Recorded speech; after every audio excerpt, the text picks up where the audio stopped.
తెచ్చుకునేటప్పుడు cost ఎక్కువైపోతుంది. ఉమ్, అవి raw material తక్కువకే అంటే ట్రాన్స్పోర్టేషన్ హైయెస్ట్ కాస్ట్ దేనికైనా సరే. ఉమ్, ఇప్పుడు మీరు కూరలు పల్లె ప్రాంతంలో నుంచి చూసుకున్నప్పుడు అక్కడ కేజీ 5 రూపాయలది ఉమ్, మీరు ఒక గుంటూరుకో బెజవాడకో తెచ్చేటప్పటికి 40 రూపాయలు 50 రూపాయలు ఎందుకు అవుతుంది? ఉమ్, ట్రాన్స్పోర్టేషన్ 20 రూపాయలు పడుతుంది.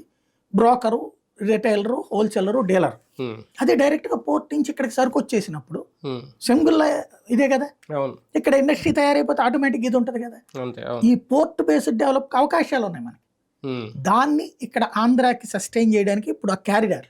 ఉమ్, అవును, క్యారిడార్ అంటే ఊరకనేది ఏదో రోడ్డు మీద సరదాగా ఉమ్, ఏదో దాన్ని ఏమంటారు మన మెల్లాలో తిరిగినట్టు ఒక దీంట్లో గార్డెన్లో తిరిగినట్టు కాదు. క్యారిడార్ అంటే ఆ ప్రాంతానికి వచ్చే ఇండస్ట్రీస్ అన్నిటిని మొబలైజ్.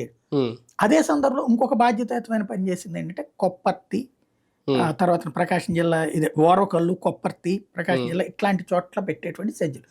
అవేంటంటే వెనుకబడిన జిల్లాలకు ఇచ్చేటటువంటి ప్యాకేజీలో భాగంగా అక్కడ కృష్ణపట్నం కావచ్చు, అక్కడ పోర్ట్లు ఉన్నాయి కాబట్టి అట్టించి అటు దగ్గరగా ట్రాన్స్పోర్టేషన్ ఉంటుంది. ఉమ్, కాబట్టి ఇలాంటి డెవలప్మెంట్కి కావాల్సింది ఏంటి?